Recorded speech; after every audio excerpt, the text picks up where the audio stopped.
যদি রাজনৈতিক লড়াই লড়তে হয় তাহলে তথ্য পরিসংখ্যানের ভিত্তিতে রাজনৈতিক লড়াই লড়া উচিত।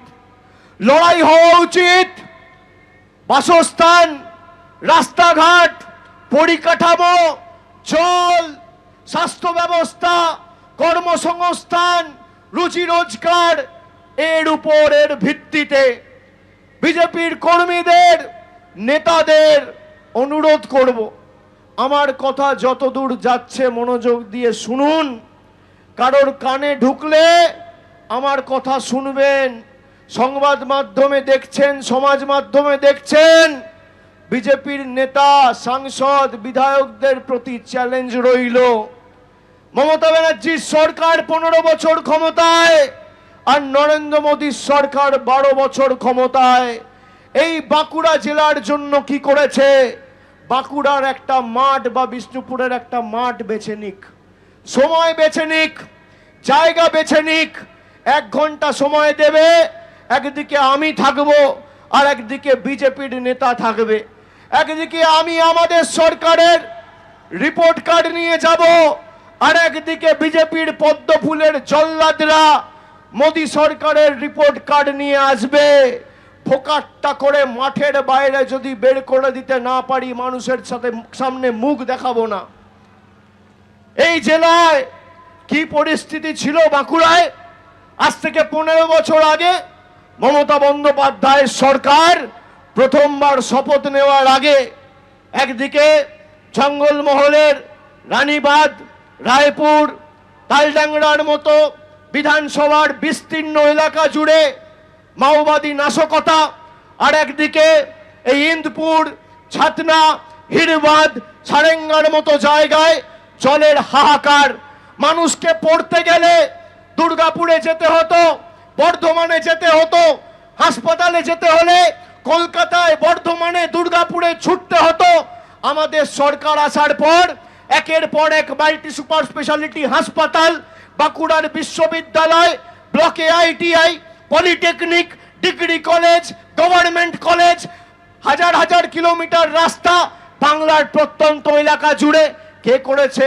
আমাদের সরকার করেছে। মমতা বন্দ্যোপাধ্যায় সরকারের সব থেকে বড় সাফল্য বা সব থেকে বড় পুরস্কার কি মানুষের কাছে? মানুষকে যে বাঁকুড়ার বিস্তীর্ণ এলাকা জুড়ে মাওবাদীরা এককালীন দাপিয়ে বেরিয়েছে, আজ সেই বাঁকুড়া শান্ত। বিজেপির নেতারা যারা সিপিএম এর জল্লাদ ছিল, জার্সি পাল্টে এখন বড় বড় ভাষণ দিচ্ছে।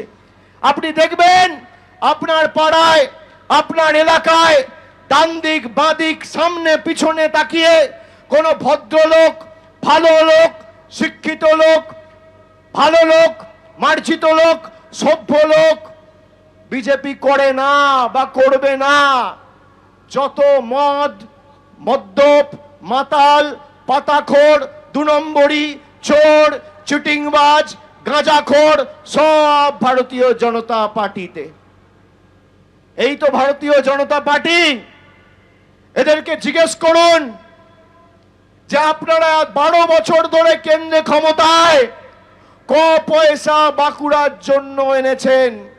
আমার মনে আছে আমি 2023 সালে দুর্গাপুর থেকে যখন বাঁকুড়া শহরের দিকে যাচ্ছিলাম, আমি এই সালতোরায় এখানে খাদান কর্মী, পাথরের খাদানে যারা কাজ করেন সেই কর্মী ভাইদের সাথে কথা বলেছিলাম। তারা তাদের সমস্যার কথা বলেছিল, আমি শুনেছি। কারা এখানে খাদানের সাথে যুক্ত ছিলেন বা এখনো যুক্ত রয়েছেন একটু হাত তুলুন তো, একটু হাত তুলুন তো। কারা যুক্ত ছিলেন বা যুক্ত আছেন? বসে তুলুন, দাঁড়াতে হবে না, বসে তুলুন। এই মুহূর্তে আমার কাছে যতটুকু তথ্য আমি পেয়েছি সেই তথ্য অনুসারে সালতোরায় 4টে এবং মেজিয়ায় 1টা, 5টা খাদান চালু রয়েছে এবং প্রায় 120টা ক্রাশারের কাজ চলছে। 250টার উপর ক্রাশার রয়েছে, কিন্তু কিছু আইনি জটিলতা, কিছু বাধ্যবাধকতা, একটা খাদান করতে গেলে মিনিমাম 1 হেক্টর জমির প্রয়োজন হয়। তারপর একাধিক সরকারি পারমিশন, শুধু রাজ্য সরকার নয়, এই ঝাড়খণ্ডের রাঁচিতে director general of mine safety, তাদের এনওসি বা তাদের ছাড়পত্র পেতে গেলে মাসের পর মাস লেগে যায়। এমনকি কোনো খাদান মালিককে বৈধভাবে আইনি প্রক্রিয়া মেনে যদি খাদান চালুও করতে হয়, তাহলে এককালীন তাকে সরকারি যে ফিজ রয়েছে প্রায় 30-32 লক্ষ টাকা ফিজ জমা দিতে হয়, এবং 24 মাস থেকে 30 মাস, 2 থেকে 2.5 বছর এই প্রক্রিয়া সম্পূর্ণ করতে লাগে। তারপর অনৈতিকভাবে বেআইনি ঘুরপথে ওই ডিজি মাইন্স ঝাড়খণ্ডে রাঁচিতে যার অফিস, তাকে লক্ষ লক্ষ টাকা ঘুষ দিতে হয়। এই বাঁকুড়ায় সালতোড়ার বিধায়ক বিজেপির, 24 অব্দি বিধায়ক ছিল বিজেপির। আমি জিজ্ঞেস করি বিজেপির বিধায়ক সাংসদদের লজ্জা লাগে না? যেখানে মানুষের অসুবিধা হয় আর মানুষের কর্মসংস্থানের দাবিতে যখন মানুষ সোচ্চার হয়, কেন্দ্রীয় সরকারের সংস্থাকে ঘুষ দিয়ে লক্ষ লক্ষ টাকার মানুষকে নিজের অধিকারের স্বার্থে লড়তে হয়, তখন এদের বড় বড় ভাষণ কোথায় থাকে?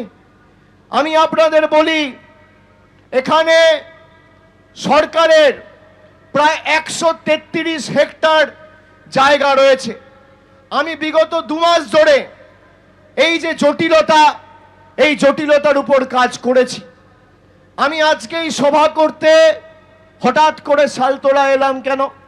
বাঁকুড়ায় এত ব্লক আছে, টাউন আছে, বিষ্ণুপুরে যেতাম, সোনামুখীতে যেতাম, রায়পুরে যেতাম, রানীবাঁধে যেতাম, অন্য জায়গায় যেতাম, বাঁকুড়া শহরে করতে পারতাম, তা তো করিনি। এসছি কোথায়? সালতোড়ায়, আপনাদের কাছে।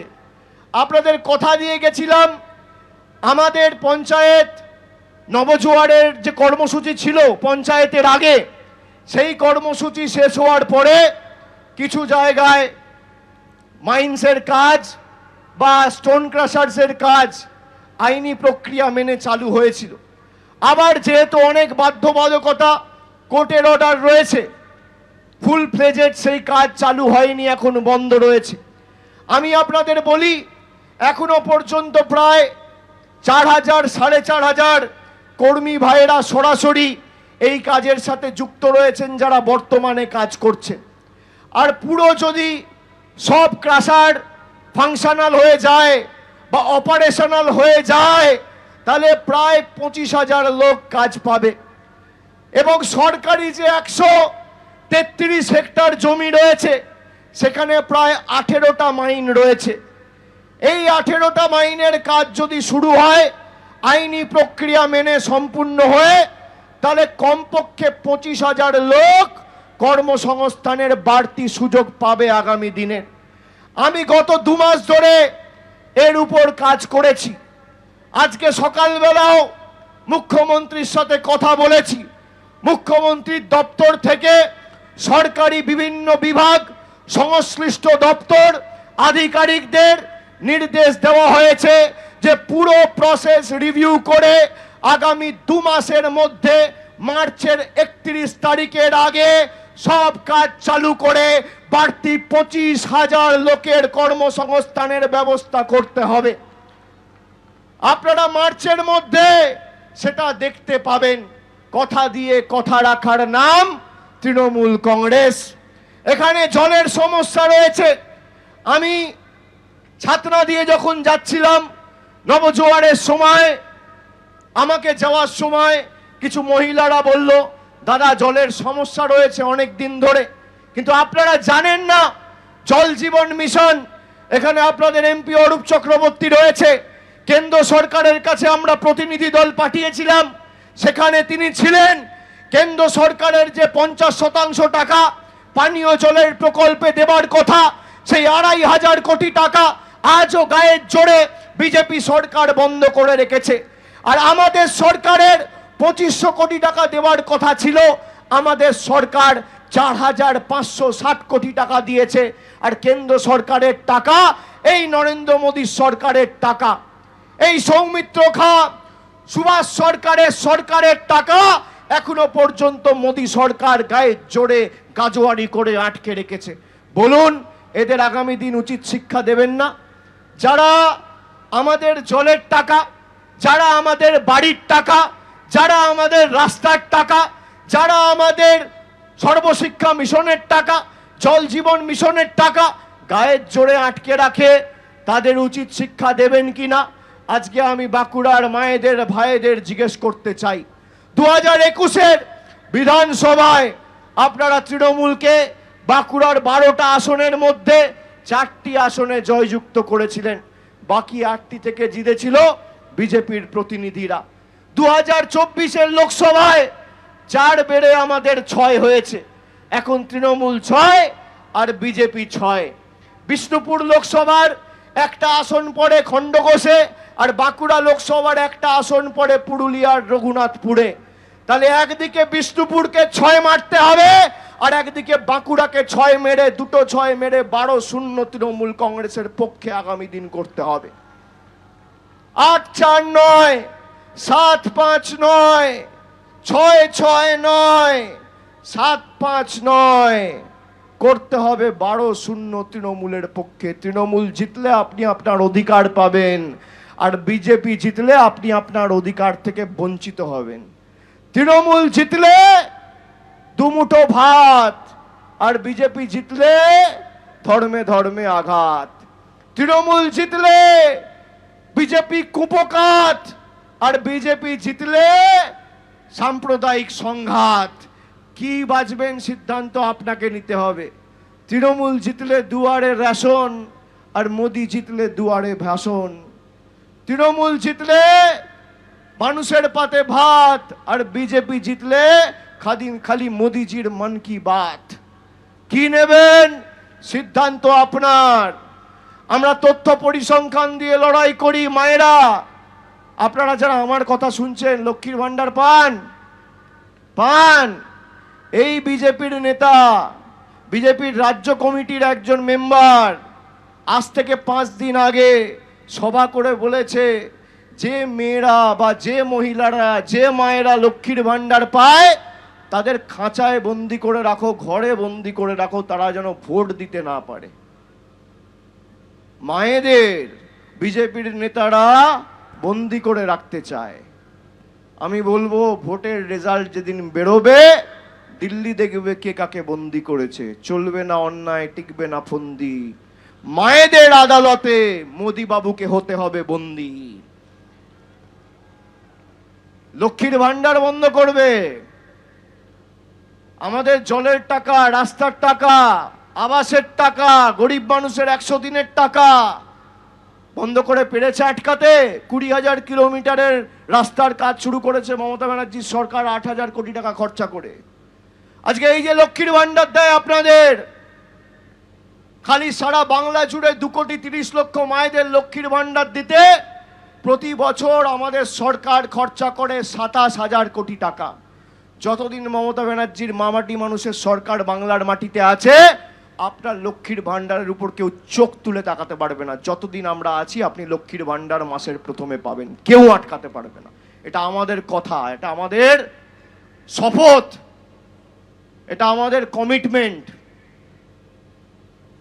আমরা কথা দিয়ে কথা রাখার দল। যারা বাংলার সংস্কৃতি জানে না, বাংলার ঐতিহ্য জানে না, বাংলার কৃষ্টি জানে না, যারা হিন্দু ধর্মের ধারক বাহক বলে নিজেদের দাবি করে, আর এদের নেতা মা দুর্গার বংশ পরিচয় নিয়ে প্রশ্ন তোলে, এই হচ্ছে বিজেপির আসল চেহারা। রবীন্দ্রনাথ ঠাকুরকে অমিত শাহ এসে বলছে রবীন্দ্রনাথ সান্যাল। কবিগুরু রবীন্দ্রনাথ ঠাকুরের নাম জানে না। ঈশ্বরচন্দ্র বিদ্যাসাগরের মূর্তি টুকরো টুকরো করে ভেঙেছিল এই অমিত শাহর নেতৃত্বাধীন বিজেপি কর্মীরা 2019 সালে নির্বাচনের প্রাক্কালে। বিজেপির প্রাক্তন রাজ্যের সভাপতি, বর্তমানে কেন্দ্রীয় রাষ্ট্রমন্ত্রী সুকান্ত মজুমদার তিনি বলেছিলেন স্বামী বিবেকানন্দ হচ্ছে অজ্ঞ বামপন্থী প্রোডাক্ট। দেশের প্রধানমন্ত্রী বঙ্কিমচন্দ্র চট্টোপাধ্যায়কে সম্বোধন করছেন বঙ্কিম দা বলে। শ্রদ্ধেয় বঙ্কিমবাবু নয়, শ্রদ্ধেয় বঙ্কিমচন্দ্র চট্টোপাধ্যায় নয়, দার্শনিক বঙ্কিমচন্দ্র চট্টোপাধ্যায় নয়, বলছে বঙ্কিম দা। যেন মোদিজি আর বঙ্কিমচন্দ্র চট্টোপাধ্যায় একসাথে ছোটবেলায় ব্যাডমিন্টন খেলতো। কি অবস্থা এদের! কত নিচে নেমেছে, কত নিচে নেমেছে। 70টা এমএলএ নিয়ে যে রাজনৈতিক দল ব্রিগেড প্যারেড গ্রাউন্ডে একটা যুবক পেটের দায়ে চিকেন প্যাটিস বিক্রি করছে বলে তার উপর আক্রমণ করছে, তাকে আমরা ছাড়বো? জোরে হাত তুলে বলুন। এই বাংলা রবীন্দ্রনাথ ঠাকুরের বাংলা, ঈশ্বরচন্দ্র বিদ্যাসাগরের বাংলা। বিজেপি ভাবে কি ইডি দিয়ে আর ইলেকশন কমিশন দিয়ে আমাদের আটকাবে? আমি মোদিজিকে বলবো, শ্রদ্ধেয় প্রধানমন্ত্রী, মাননীয় প্রধানমন্ত্রী, সম্মানীয় প্রধানমন্ত্রী, সম্মানীয় স্বরাষ্ট্রমন্ত্রী, বাংলার ইতিহাসটা জানুন। ভারতবর্ষে এই বাংলার মাটিতে যদি স্বামী বিবেকানন্দ না জন্মাতো, তাহলে বিশ্ব ধর্ম সম্মেলনে হিন্দু ধর্মের নাম করে ভাষণ দিয়ে দেশের নাম উজ্জ্বল করার মতো একজন নাগরিক আপনারা পেতেন না। রামমোহন রায় যদি না থাকতো, তাহলে সতীদাহ প্রথা রোধ করেছিল একজন বাঙালি। রামমোহন রায় যদি না থাকতো, তাহলে আজও আমার বাবা যদি, আপনার বাবা যদি মারা যেত, সেই চিতায় ঝলসে পুড়ে আমার মা আর আপনার মাকে মৃত্যু বরণ করতে হতো। সতীদাহ প্রথা রোধ করেছিল একজন বাঙালি। নেতাজি সুভাষচন্দ্র বোস যদি না থাকতো, আজাদ হিন্দ ফৌজ তৈরি করে ব্রিটিশদের ভিত নড়িয়ে দেওয়ার মতো ভারতবর্ষের একজন নাগরিক বা একজন বাঙালি যদি না থাকতো, স্বাধীনতা পেতেন না। ঈশ্বরচন্দ্র বিদ্যাসাগর বর্ণ পরিচয় স্রষ্টা যদি না থাকতো, তাহলে নিজের নামটা আর বাবার নামটা লিখতে পারতেন না। আর মমতা বন্দ্যোপাধ্যায় যদি না থাকতো, তাহলে মাথায় রাখবেন, এই যে ঘন ঘন ডেলি প্যাসেঞ্জারি করছেন দিল্লি থেকে গুজরাট থেকে, আজও সিপিএম এর বন্দুক আর বোমের নিচে মাথা নিচু করে বাংলার মানুষকে আর বিজেপিকে বেঁচে থাকতে হতো।